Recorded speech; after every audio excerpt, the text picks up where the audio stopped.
Hello and welcome to season 3 of Mum's Work and Chaos. We all know the saying, it takes a village to raise a child, but where is that village? Well, I started this podcast to help you find yours, and I'm joined by some amazing guests this season, talking about subjects such as fast fashion, menopause, sex education and teenage behaviour, just to name a few. So join me this season and I hope you enjoy this episode. Hello and welcome to today's episode of Mum's Work and Chaos. Today I'm joined by Holly, otherwise known as Holly the Menopause Coach on Instagram. And yes, you guessed it, today we are going to be talking everything menopause. So welcome, Holly. Thank you. Thanks so much for that lovely introduction. No worries at all. This is your time. Tell us a little bit more about yourself. I'm a menopause fitness and wellbeing coach. I've been doing this for a couple of years now, and the main reason is because I'm going through early menopause at 35. So I wanted to become more clued up on what was going on in my own body as well as my client's body. So I come at it from a more holistic point of view. So diet, exercise, mindset, journaling, all that kind of nice stuff, rather than just focusing in on all the like medical things. That's me. Amazing. So, it's such a taboo subject anyway, isn't it? I mean, anything to do with women's health in general, sexual health is just like no one wants to talk about it. Everyone hides it. There's shame associated with everything to do with it. And it's just one of those subjects that people find really difficult to talk about, whether, I would quite happily lump it in with, anything to do with sex education and all of that sort of stuff as well. It's just this sort of like area you avoid, isn't it? I think society has just added this extra shame to something that's completely natural that every woman is going to go through eventually anyway. Yeah. But I honestly believe there's a complete lack of education around the subjects, and I know you agree with that as well, don't you? Oh yeah, absolutely. I mean, even from GPs, like when GPs go through their training, it's like this teeny tiny little bit at the end that they're not really given much knowledge around. So, I mean, I was very lucky when I went to my GP. She was a trainee GP, so she was really thorough. But I've been before, and not all male doctors are bad, but the male doctor I saw was not very helpful. And one of my first symptoms was skin issues. And he basically just said, it's because I wear makeup, and gave me some steroid cream, and off I went. And that was it. Yeah, so that wasn't a very good experience. But at the time, I didn't obviously know that that was a symptom, which it is. Like changes to your skin, that can be a symptom. The education is lacking. The good thing is now, I mean, there's Adele, the menopause coach. She's fantastic. I'm doing her certification at the moment, and it's so in depth. It's just fantastic, and she's really trying to get the message out there for education, and that's kind of what I try and do on my Instagram as well. And the women that I coach is give them education and empowerment around their own bodies, so that they can go out into the world and know what to do. Because I think menopause can be seen as a time of, like you said, taboo, shame, hiding away, when actually it's a time where eventually our periods will stop and we kind of step into this new power and this new chapter of life. And that's how I envision it, and that's how I try and embody it and try and instill that into my clients as well. No, that's amazing. And it's brilliant to actually like look at it from a more positive standpoint. That's the thing, is like, again, our periods are going to stop. This then leads us into a certain element of liberation, doesn't it? Which is awesome. So, I mean, like, I suppose, again, around the whole education piece, really, it's not even working out exactly what menopause even is. So, I mean, my understanding of it is that it's when your hormones start to drop off and you experience these changes in your body as part of that. But yeah, tell me more. What is menopause? What is it? So there's different definitions. So perimenopause is the time leading up to your menopause. So that can be anywhere between 8 and 10 years. So wow. menopause, the average age is 51. So if you imagine 8 to 10 years, you can see how women in their 40s, early 40s, are starting having menopausal symptoms. And then before that even, and if you go through early menopause or surgical menopause, and then there's all these other things that can come into play. So perimenopause is when you'll start maybe having irregular periods, having symptoms, the ones that people know about, like hot flushes, night sweats, loss of muscle mass, mind blanks. That's another one. That's another symptom of menopause. Like brain fog, your brain just goes blank all of a sudden and you can't find the words. So if you're experiencing that, you may be in perimenopause. So that's kind of perimenopause, 8 to 10 years. And then menopause is only actually one day in your life. So we use this term menopause when actually menopause is when you've not had a period for 12 months, that one day after, that's your menopause. And then you're postmenopause. So I know, yeah. So everyone uses the term menopause when actually we should just be using peri or post. But most people don't know that. So it's easy just to say menopause as a collective. It's crazy. So when people are saying, oh yeah, I'm going through the menopause isn't really what they're going through. They're going through perimenopause, and the menopause is literally that one day. Yeah. That is awesome. I had no idea. Yeah. And most people don't know. And I tell them, they're like, what? Excuse me. I don't think so. But yeah, so and then postmenopause, and you can still have symptoms 5-6 years postmenopause. Some women have worse symptoms postmenopause. I think the scariest time is when you're not having any symptoms and you think you've breezed through it, but actually what's happening is your muscle mass is declining. And your bone density is declining, and then you're more susceptible to osteoporosis. So if you're not doing anything to help with those, whether that's HRT, strength training, getting the right nutrition, then that's when we can have problems maybe 10-15 years down the line with osteoporosis and osteopenia. So actually the women that are having the symptoms are getting the help are usually doing better, because the women that think they've breezed through it may not necessarily in the next 10 years. Wow. So as you said, your symptoms started with skin issues and things being irregular in that department. But how did you actually advocate for yourself? How did you go to the GP, say, no, this isn't right? And then what happened afterwards? Like, how did they come to the conclusion that you were going through perimenopause? Yeah, perimenopause. So I'd never had any issues with my cycle. So that was one of the other first ones. So I from previous experience of other things, I'd known to track for 3 months symptoms before going to the doctor, because if you just go to the doctor after a week and be like, this is happening, they're going to be like, well, how long's it been going on and what are the other symptoms? So I did 3 months. I tracked everything. There's a really good app called Balance that you can track all your symptoms in, and it's free. Even for women not going through menopause, you can still use it as a tracker, a cycle tracker. So that's a really good tool. So I tracked it through there, went to the doctor. We spoke about different things. We spoke about family history, and I'd actually spoken to my mum, and she went through early menopause, and my nan went through early menopause. So it was kind of running in the family, which I believe can happen. If family members have gone through it early, then you're more likely to go through it early. So then it was bone density scan, blood tests, family history, symptoms. So for me personally, I have gone on HRT just because of my age to help with the decline in bone loss. So that's why I'm having DEXA scans to make sure that it's not too low. So HRT helps with that. Now, it's maybe not something that I'll be on forever, but at the minute it helps with that kind of side of it. And also the mental challenges, because for me personally, it was more the mental challenges rather than the physical symptoms that I was struggling with.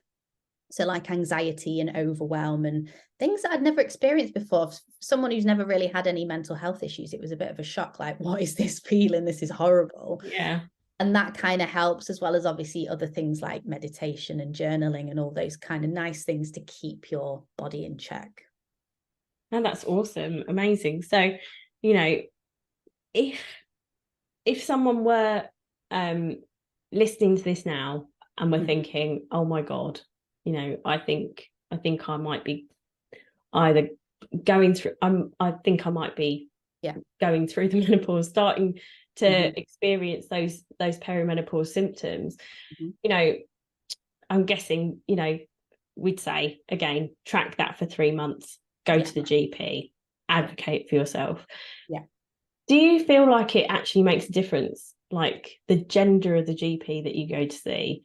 Because I mean, I thought it did, because I've gone through some issues myself around contraceptives and things as well. It turns out I have a sensitivity to progesterone. Okay. And so I went on to the implant after I had my third, and found that actually I was bleeding more than I wasn't. Which was really fun. And so actually I went to my GP. I'd asked to see a female GP, and instead was seen by a male GP, and he was fantastic. He listened to me. I did what you did. I logged it all in my diary. I'd done 3 months worth.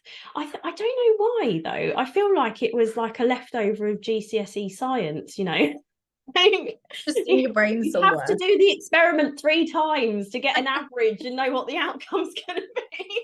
So I logged it for those 3 months also, and I went and I showed him my monthly planner in my diary, and I was like, this is what it looks like. And he was like, yeah, we need to get the implant out, we need to track it for another 3 months after that.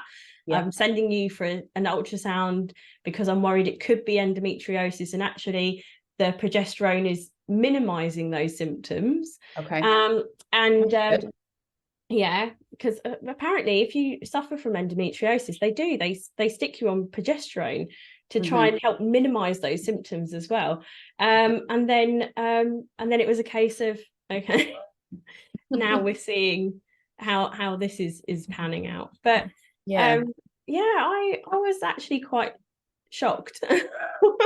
That's a really good experience. I mean, it's not necessarily down to the gender. It's most women feel more comfortable going to a female, or I would always ask to see the female health specialist or the menopause specialist. That there won't be many menopause specialists, unfortunately, but the female health specialist, because they should have more of an indication of female health, you would like to think. So obviously my experience was with a male doctor the first time round. However, I went with skin issues, so there was no reason for him to do bloods or further investigation. But I was very dismissed. Like, you're a woman, you wear makeup, therefore that's the issue. Like, there wasn't anything else that he asked, and they only get 10 minutes. Whereas the woman that I saw the second time round, I was in there half an hour with her. So she was, you know, she did her due diligence. I can't say that word. She did the right things. And yeah, we got the right outcome. But I know it's not like that for everyone, and I know it is a postcode lottery, depending on how much time you spend with your GP, when you can get a GP appointment. Because some women struggle even to get a GP appointment. Like, women in my DMs are like, it's weeks before I can even see the GP about anything. And then women can't afford to go private and can't afford to pay for a menopause specialist. So again, it comes back to education. And the more education that GPs are given, the better, which is changing, but it's gonna take years for it to be properly implemented. Yeah, I think that was one of the issues that I experienced with trying to get an appointment to discuss my own issues as well, is that it took 3 weeks to get that to book that appointment. So and then when I did finally get that appointment, you know, going through a GP receptionist, anyway, I'm sorry if you are one. You're not all the same. But I mean, you know, we've got to this point now where a GP surgery, the receptionist has to have and they have to ask certain questions to be able to give you the appointment. Now they have to offer triage, which is sometimes a bit difficult to deal with when you're the patient, if I'm honest, because you don't really want to be discussing. It's hard enough discussing your issues with the doctor, let alone then having to explain to a civilian behind the desk that actually, you know, you want to see the doctor because you're having some issues with your period. And then it was just really funny because the reasoning I got from the receptionist for my issue was, oh well, you're it's not a new issue, it's an ongoing issue. And I was like, it's new to me. This continuous bleeding is new to me. And her excuse was that I am a woman and therefore have a period, and therefore was an ongoing condition. I was like, I wasn't aware that having a period was a medical condition. Oh my God, as if she gave her opinion on your body. That's insane. I know, it was crazy. Wow. That's yeah. Wow. I mean, so like, you know, as part of the whole menopause issue, like we know bits and bobs fly around there, and then you see the bits of news pop up on the screens in the GP surgery. Have you booked your flu jab? Have you done this? Are you pregnant? Do you need a whooping cough vaccine? Did you know about the menopause? And that's about as much as we get via snippets. Or, you know, if we find someone like yourself on Instagram who actually talks about the subject, which is you know, brilliantly helpful. But like, I think a lot of us don't really know about the implications that menopause has on your body anyway. So like, as you alluded to, you know, you've got the bone density issues and the loss of muscle mass.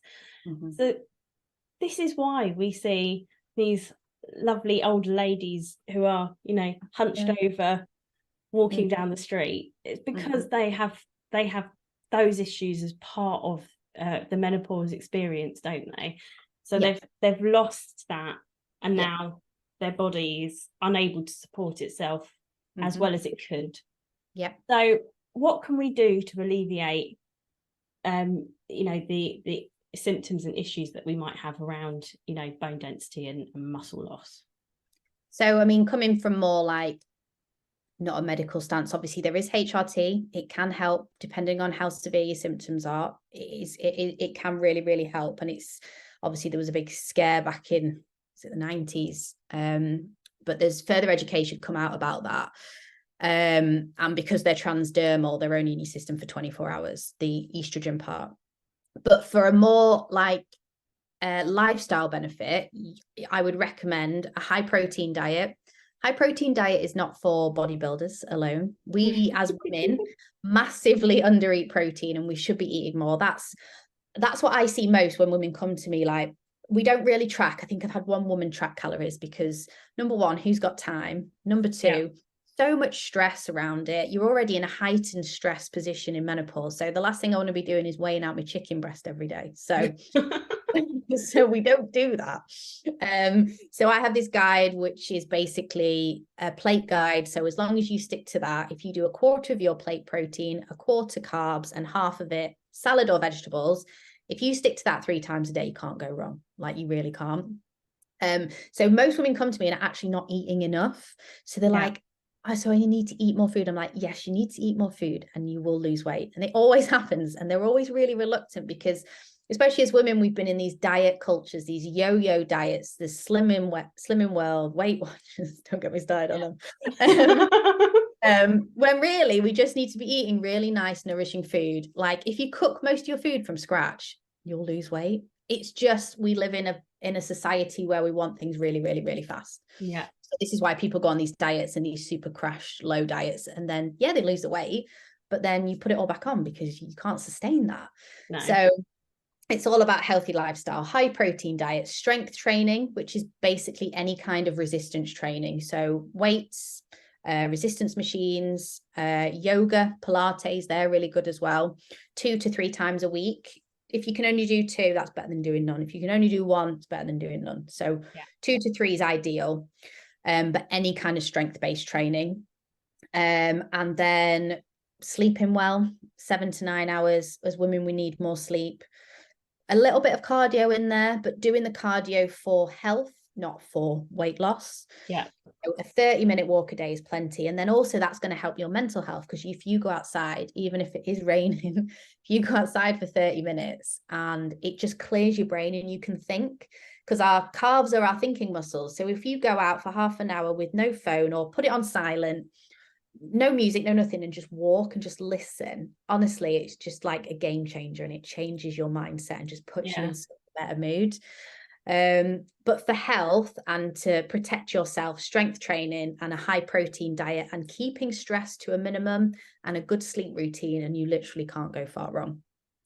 It's funny as well, because like, you know, I was explaining this to my mum like years ago, that I didn't think she was eating enough. Yeah. And that actually she needed to eat more, and more protein, whether that was in meat or even like, you know, vegetable form, because did you know vegetables have protein in as well? Depends which one you go for, but there's protein everywhere, so you can be completely vegan and easily eat protein, you know, have that protein in your diet as well. So it's crazy, isn't it? Like, you know, we've, especially like our age group, you know, I'm 36, you're 35, you know, we grew up in that, you know, really toxic culture of the 90s and noughties, with, you know, all the shredding of poor old Jennifer Aniston and Britney Spears and everything in the tabloids as well. And so that's this kind of like thing that we know. That's how we grew up. Jennifer Aniston had cellulite on the beach one day. How dare she? You know, God forbid. It's crazy. It's not like everyone else does as well. So, we were given these ridiculous standards to try and stick to, and it's impossible. No one's ever going to be that, you know, that pillar of, or that standard. You're never going to find that anywhere. And so I think it's quite hard to actually like mentally break yourself out of that cycle, isn't it, of feeling that way. And then when your hormones are defying you, and you know, and not playing ball, it's even harder to keep up, and you know, I don't know, your shape will change regardless. Like, I mean, I've had 3 kids and my hips are, you know, after the first one, they were 2 inches wider, and even after I lost the baby weight, and which is again another standard. I hate that term. You shouldn't be held to either. But it's just that sort of like culture that we were brought up in, and thank God that the wonders of Gen Z are breaking that. It's so much better. Like, I love going into the gym now and seeing women lifting weights, building muscle, not to look a certain way, but for health. And I think through menopause, it is a time to look at not what I look like. You want to feel comfortable in your own body and you want to feel empowered, but you're not doing it to look a certain way. You're doing it because I'm protecting my body for what's to come. Because my nan's 93. Her menopause was horrendously managed, and at the age of 63, she had a triple heart bypass, because her thyroid had been mismanaged, because menopause can cause issues with thyroid. So then obviously there was heart disease, so she had a triple heart bypass, and she's got arthritis, osteoporosis. And I'm like, I do not want to get to that. So that is like my motivator to not only help myself, but to help other women to go, yes, you want to look and feel amazing, but this is for your health. This is so you can live a long and happy life and not be sat in that chair.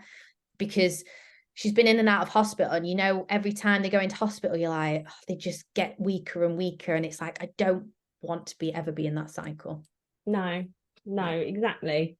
And I mean, I think as women, again, we're brought up in a culture of service and sacrifice. Yeah. And it's very, very difficult to put yourself first sometimes. So But hard. you have Yes. to prioritize you and your health. And that was one thing, like I work with a mutual friend of yours. So I did a podcast episode with Jack Pardo, coach for parents, and he is now my PT, and we've been working together since June. And my goal when I started working with Jack was that I wanted to get fitter, I wanted to feel stronger, and I wanted to be able to play with my children without dying a death. Because I literally I would climb a flight of stairs and I'd be out of breath. Yeah. You know, and that is, I didn't necessarily want to lose weight. I was, you know, aware that that was going to be a byproduct of doing the work that I was doing. But realistically, what I wanted to do was build more muscle and feel stronger again, because I used to have a really physical job, and now I sit behind a desk. I don't move a lot. Yeah. And although my steps are quite good because I do the school run, that was all well and good, but I wasn't building any muscle or maintaining it. And so that was one thing that we started working on was strength training, and honestly is the best thing I've ever done. Like, I always thought of, you know, being fit, you had to do cardio, you had to go running, you had to use an exercise bike or whatever. Those things, I hate them. Yeah, they're boring. It's not my thing. And so the minute I picked those weights up and I started doing that sort of training, you know, it made me feel so much better. And having that muscle mass helps with the oxygenation of your blood, helps with the burning of calories and upping your metabolism anyway. And as Jack put it, it makes your body more expensive to run. Oh, I love that. I'm gonna steal that. Steal it. I'm sure you won't mind. But it does, because you're expending more energy just being than if you don't have that muscle mass in the first place, aren't you? So Exactly. Yeah. So important in menopause as well, which why amazing you're doing it now, because you're age proofing your body before you've even got to perimenopause. So you're ahead of the game. So if anybody's listening to this that is not even there yet, just start strength training. Just start it. And I just fell in love with it. Like, I love being able to lift heavy shit. I love it. Like, I'm like, I feel so empowered, because my gym is very much like a bodybuilding gym. So it can be quite intimidating walking into a load of weights, but I'm just like, no, right, I'm going to walk up there and get me weights, and I'm doing this. And he's like, oh, do you want the 30 kilos? I'm like, no, you're all right. I'm not that good. But you have a joke with them and it's nice. And gyms can feel really intimidating, but actually, once you've been going a while and you get to speak to them, everyone's usually really nice. And actually, no one cares about you. They just care about looking at themselves in the mirror, especially the men. Like, when I started all of this, I had like dumbbells and you know and things at home anyway, because my husband was using them when we were at uni. They're that old. And so, like, I said to him, I really don't want to join a gym. That's not my thing. You know, I want to be able to work out at home because of convenience. Like, I work from home anyway, so I could do the school run, come back, do a bit of work, and then during my lunch break do a workout, and then get back to work again. And so it meant that I was able to, you know, follow the exercises off the app, do the workouts from home. You know, if I was worried about form, I could film myself, send it to him, make sure that I was doing everything correctly. And I just found it so much easier, so much less pressure, because there was no judgment. I was just getting on with it. And even if I had a really, like, if I had like a really busy day and I didn't do a workout, it wasn't the end of the world. It was just like, well, you know, it didn't get done. It's cool. We've always got tomorrow. Or like I'd actually miss having not done it and then pick it up on the weekend and get it done anyway. So that's good. yeah, but it does make you feel so much better. And I think mentally as well, I started to feel more clarity because I was using my body again, getting that blood pumping and then being able to go, oh, okay, I can sit here and actually concentrate for 20 minutes without having to without getting distracted or whatever. Yeah, exactly. So you're working out your body, but it also helps your mental health. It releases endorphins, happy hormones.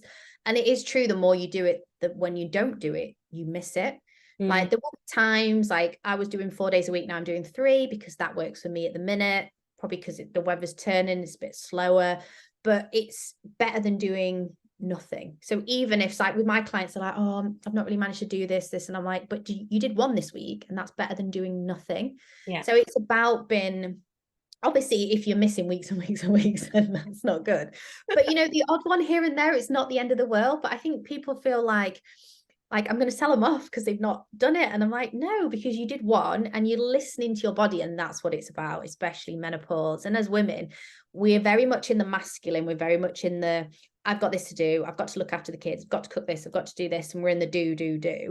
Whereas actually we need to step back and be more in our feminine energy and come from a more feminine side and listen to what our body needs. And if today's not a day to do a workout, okay, well, I might go for a walk or I might just have a bath. Might just sit and read for half an hour, might listen to a podcast. Yeah. It's about honoring yourself more, and it's not selfish, it's self-care.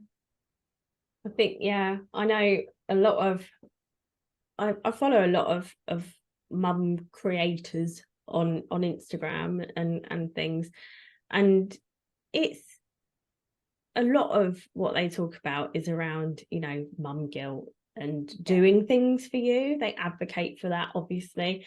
But I think we get caught up in this whole business of we have to be, you know, popping a load of laundry on whenever we get a chance. We have to be making sure that our kids remember their snacks for school, or, you know, have clean school uniform, or, you know, did their homework in time, or have to know what we're going to have for dinner, and all of that sort of stuff.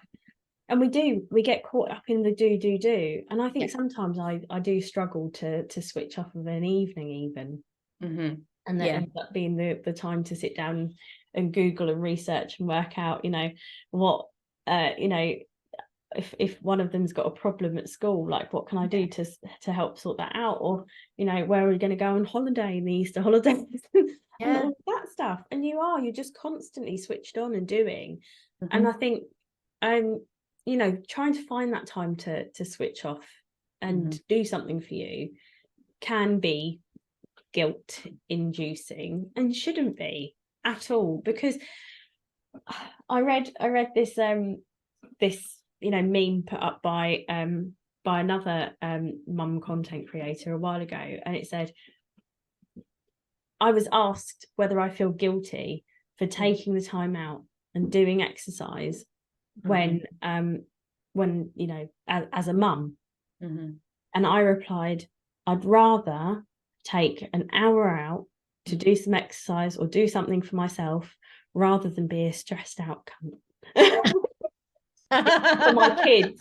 And I was like, that is so true though, because you spend that minimal amount of time on yourself, you de-stress, you feel less overwhelmed, you get that happy hit of endorphins, and everything feels better. And then you're more engaged and you're happier around your children. And you show up as a better version of you, rather than I'm going to kill you because you're not eating your dinner, or you're running around, or you're not going to bed. But you can cope with that stress more if you've de-stressed yourself. So yeah, you do show up as a better parent, 100%. Yeah. And I think, you know, another thing that I found and been quite proud of as well from actually doing the exercise is that I don't like sometimes I wait until they've gone to bed, and other times I just have to get it done. And so, they might be around while I'm doing a workout. And actually, that's such a good thing for them to see. They see that exercise isn't linked to, necessarily to weight loss. It isn't linked necessarily to, trying to look a certain way. But in fact, for me, exercise is linked to the ability to be engaged, happy, and fitter, so that I can actually play with my children. And that's why I do it. Yes, it's for me.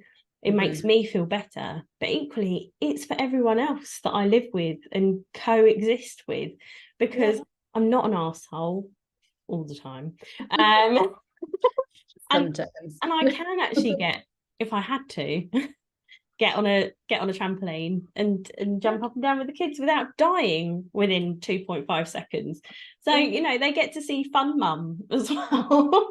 Mum who can chase them around the park and do those fun things, not just stressed out constantly on my phone, exactly. worrying. And that's the best place to come from, because that's a better goal to have than I want to lose 5 kilos. It's like, you will lose 5 kilos, but that shouldn't be the goal. Like, it should, you've obviously got a different reason, which is the better reason, because a weight loss goal you probably wouldn't stick to, but this means more, so you stick to it because it's for your kids. And that, I think that's the thing. It's more of a byproduct than the actual goal, isn't it? And like, I'm guessing that a lot of the women who work with you, their goal is to protect themselves, to feel better, to feel stronger. And again, that weight loss is probably just like a byproduct of it. The whole process, isn't it? Yeah, I mean, they will come. I mean, 99 will come to me with a weight loss goal. But as we like dig into it, like, I had one working with one woman who's had disordered eating, not an eating disorder, but disordered eating. Years of dieting, and she's tried everything, and nothing had worked. And then within the first couple of weeks, I got a voice note off her going, "It's fucking working. You're like a magician." And it's like, it's literally just simple things, implementing them right. And she's losing the weight, and she's got such a better relationship with food now, just from doing the plate method, talking about things that come up. And that's just tiny little steps that we've done. It's nothing big, and I'm just so pleased that she's coming through the other side, and obviously managing her menopause symptoms. And she's lost weight. She's lost 10 kilos in 3 months, but it's done sustainably, not crash dieting. And her relationships changed, and she hated working out. She enjoys workouts. She's bought a treadmill. She does extra crunches. And I'm just like, you're like a different person. So yes, she might have had the weight loss goal, but now, like, her relationship with food is better. She can fit into clothes she hasn't. She's buying new clothes, and that makes her feel better. Like, she's not scared to go shopping for clothes because she's a few sizes down now, and she just feels better about herself. And that's just such an amazing feeling. I went into the whole fitness thing and working out thing after sort of like discovering the body positivity movement and following people like Laura Adlington, who was on Bake Off, and her co-host of their podcast, Go Love Yourself, Lauren Smith. And I've actually done a podcast with Lauren Smith, which was awesome, and it was all about body positivity and the body positivity movement isn't just about, it's embracing the fact that we all have a body. All bodies are different and look different and move differently and are different, and the way we move our bodies might be different as well. So it might be that you enjoy going for a walk, or you enjoy running, or you go paddle boarding on the weekend. The way we move and the things that we enjoy and the way we do things is different. But I'd gone through like quite a big identity crisis after I had my first. I started to, I did the whole covering up thing, and didn't really like my clothes or the way I looked. And then after a while I just thought, fuck it, I'm going to dye my hair pink. I'm going to do this, I'm going to do that. And I started to get braver. And then after I had my second, we were in lockdown again. The leggings came out, the baggy jumpers, and everything as well. I had 2 children, and you know, it was just the way things changed. Yeah. And then I had my third 19 months after I had my second. Yes, she was a surprise. But again, I gained more weight. I covered up again. We started eating more takeout and takeaways and things because time was minimal.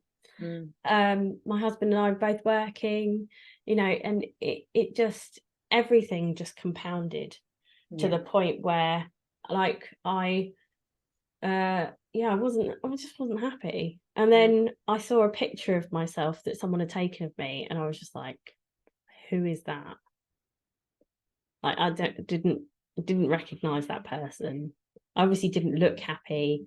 I didn't feel happy.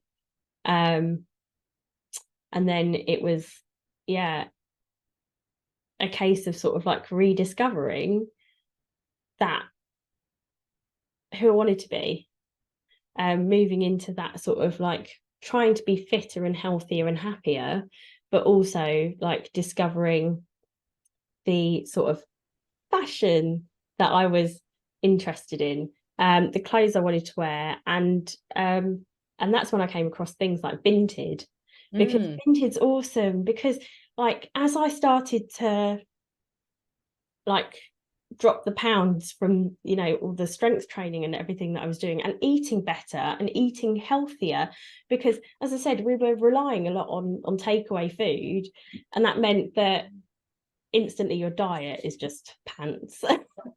Unfortunately. Yeah. There are healthy options out there, There but are not the ones that you generally go to. And so it meant that, you know, the weight piled on.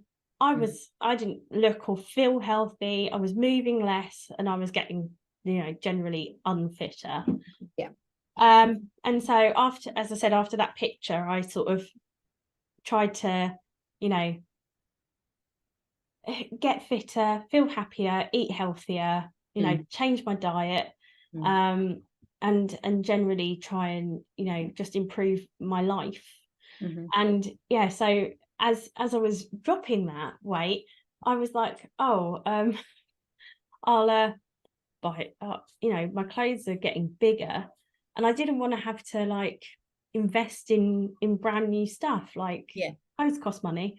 And so I sold a bunch of stuff on Vinted, and then bought a bunch of stuff on Vinted, and it was brilliant. It gives you, I feel like I got a bit braver. It gave me more of an opportunity to try things I wouldn't necessarily try because they were like £3, £5. Yeah. And so it's like, oh well, you know, I've not worn a wide leg trouser in a long time. I'll give that a go. Why not? You know, well, I really like that jumper with all the love hearts down the sleeves. I'll buy that and give it a go. And I feel like, you know, that as well gave me a boost. Like you said, your other client who's now been able to buy some more clothes and things for herself, and that's exciting. You get to try things out and try different things, and I really enjoy that part of it as well, discovering who you are. Yeah, and definitely through menopause, that is a time of rediscovery. So if you go through like a weight loss journey like you have, it's like a time of rediscovery, and so can menopause. All these things are ending and this new chapter's beginning, and it's like, why not try that thing that I may not wear, or wear that lipstick that I would never have worn before? Like, who cares? Like, when you get to that age, especially if you're like 50 plus, why do you care what anybody thinks? Like, I literally don't care. Like, I will just wear what I want. I'll just do what I want, because it doesn't matter as long as I'm happy. I don't care what other people think. But that's a really hard place to get to. It is a hard place to get to. But when you get there, it's brilliant. It's fantastic. And that's what I try and instill in my clients to get to that stage. Yeah. It's so important to get, I think every woman will eventually get to that sort of fuck it stage, won't they? Oh yeah, It's just like, I'm fed up absolutely. of trying to be someone else. I'm me. Let's just Yeah, be me. exactly. And I think part of me got to that stage like very soon after having my first child, because it was just like, why try and be someone else? I was 30, I was 29 when I Mhm. had her. And I just kind of thought, you know, I've spent all these years being what I felt other people wanted to see. I want to dye my hair pink. I want to try something new. I'm going to do it. And I even changed career. And I tried, Yes. I tried out a new job, and I went and worked in central London for a while. And I really, it was what I needed Yeah, for which is me. great. Yeah. And it was great. And I realized things that I liked and I didn't like.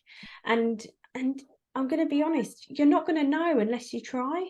She tried. Yeah, exactly. So just do it. Like, Yeah. who cares? I feel Go on holiday, do what you want, buy that dress. I feel like Sod it. everyone's motto every now and again, anyone, man, woman, Mhm. whoever, should just be fuck it. Every now and again, fuck it. I want to do this for me. Yes, you have to be selfish sometimes. That's what it's Oh, all about. Like, life's short. Like, do what you want to do. Like, I know a lot of people have said, I've never done it myself, but go traveling alone. If you can do like a trip on your own, alone, you can learn so much about yourself. So, if you were ever in a position to do that, you can discover so many things. So, I would love to do that, even if it's just like a week on my own somewhere. But yeah, that's something I'd really like to do. That would be yeah. nice for you. No Oh, kids. yeah, definitely. A little bit of peace and quiet and some brain time. Might actually get to read a book that isn't, Oh, no. about pirates or bunnies. That'd be brilliant. Oh my God. No, it's so important to spend that time on your own, and to focus on yourself, and to prioritize your health as well. And because it's gonna see you well Yeah. down the line at the end of the day. So if there is someone out there who's been listening to this, thinks they might be going through perimenopause, or just generally wants Mhm. to get ahead of the game, Mhm. and sort of protect themselves going Mhm. forward, Mhm. how would they get in contact with you? So my Instagram is Holly the Menopause Coach. So I'm on there most of the time. So you can find me on there. I share load like daily, like helpful information around menopause. Um, tips on my stories as well, share stuff. So if they wanted to check me out, I would be there. And if anybody just wanted a chat, like my DMs are always open. So just slide into them and we can have a chat about anything. Because sometimes some women just need a little bit of reassurance, or just like, am I in it? What's going on? I'm not sure. And, I'd be happy to answer any questions. Amazing. And are there any other like helpful resources that you think that people might find useful, who might be going through it, or think they might be going through perimenopause? Yeah, I mean, so there's Dr. Louise Newson. She's a menopause doctor. She's fantastic. She's got a couple of books out. I've got her books. They're great. And she does the Balance app that I mentioned before. But if you search it on your browser, there's also like hundreds and hundreds of like information, like documents, videos. So you can get loads of information. You can type in what you're searching for. You can research HRT, symptoms, all that kind of stuff. So that's a really, really good tool to look at. Amazing. Well, thank you so much for joining me today, and discussing such an important subject for so many people. And I will look forward to keeping in touch with you, and maybe doing some more stuff in the future as well. Amazing. That's great. Thank you so much for having me. If you enjoyed this episode of Mum's Work and Chaos, please make sure to subscribe on whatever podcasting channel you're listening on at the moment. Or if you'd like to get involved, feel free to email me at mumsworkandchaos@gmail.com, or follow us on Instagram at mumsworkandchaos. See you then.